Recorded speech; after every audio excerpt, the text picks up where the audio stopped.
Now come closer.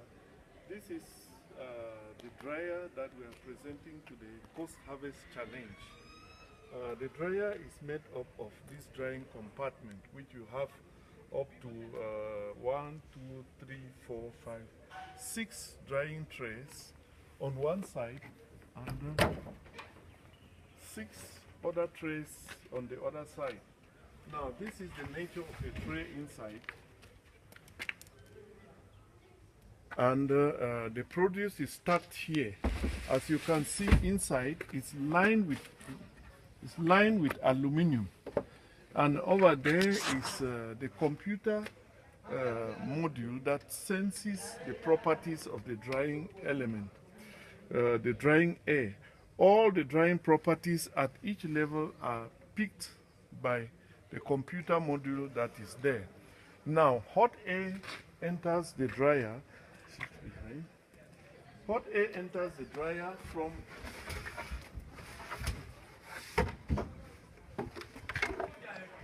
the back, where in the village setting, those cylinders are heated by biomass.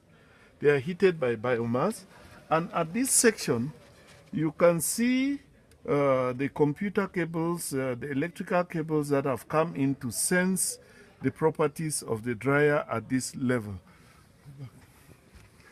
So the product will be stacked on the dryer, and behind the dryer we are going to see the heating, the heat exchanger, which for now we are using the biomass, which will be agricultural produce. The agricultural produce is burnt behind, and the solar panels help electricity to drive the heat through the drying chamber up through all of these shells. And we have succeeded in drying, for instance, cabbage, very perishable products, and some little carrot and green beans.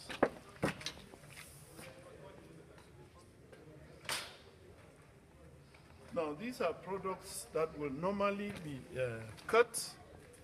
To dry this cabbage, we'll normally cut this into pieces, and then we will feed it inside the dryer.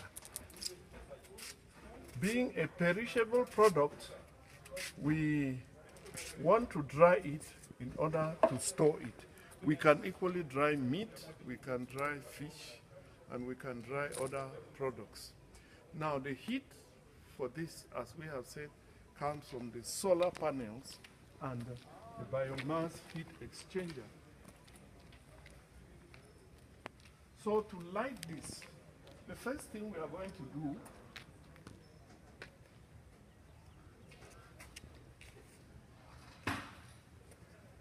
now, this is rice husk, which is our source of energy.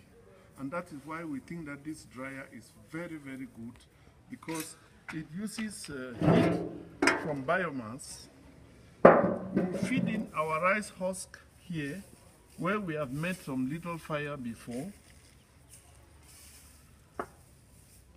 That is rice husk. You can see it is already burning.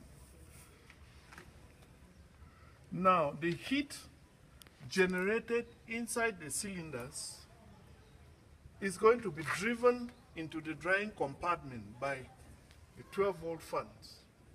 These 12-volt fans are adapted from Toyota Avensis vehicle. So they are available even at the village level. Now these fans, we pass them through a battery.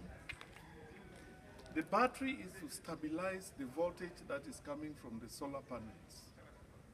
So if we connect now,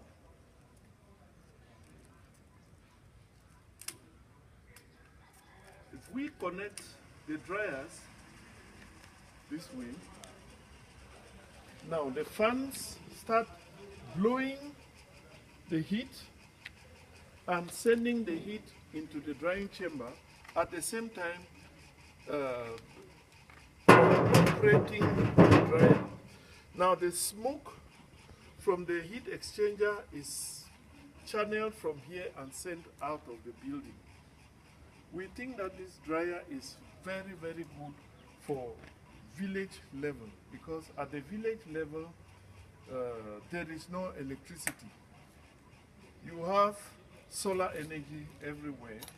You have agricultural biomass like this, which could be sent into the heat exchanger, burned, and the clean air is sent into the dryer.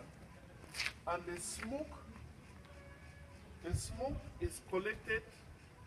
It does not have any contact with the drying product. So this is how this dryer functions in a typical village level. Now, for a non-village situation, we are going to show how this heat exchanger can be changed to a semi-industrial setting by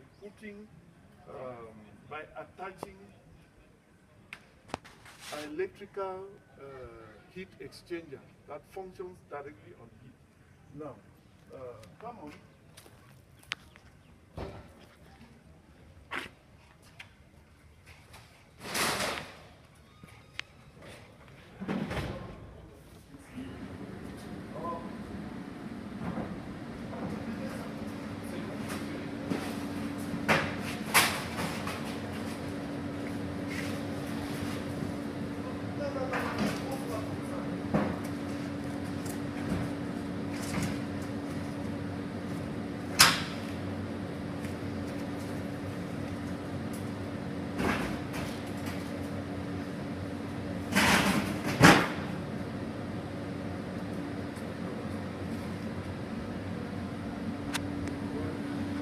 Stop it for now.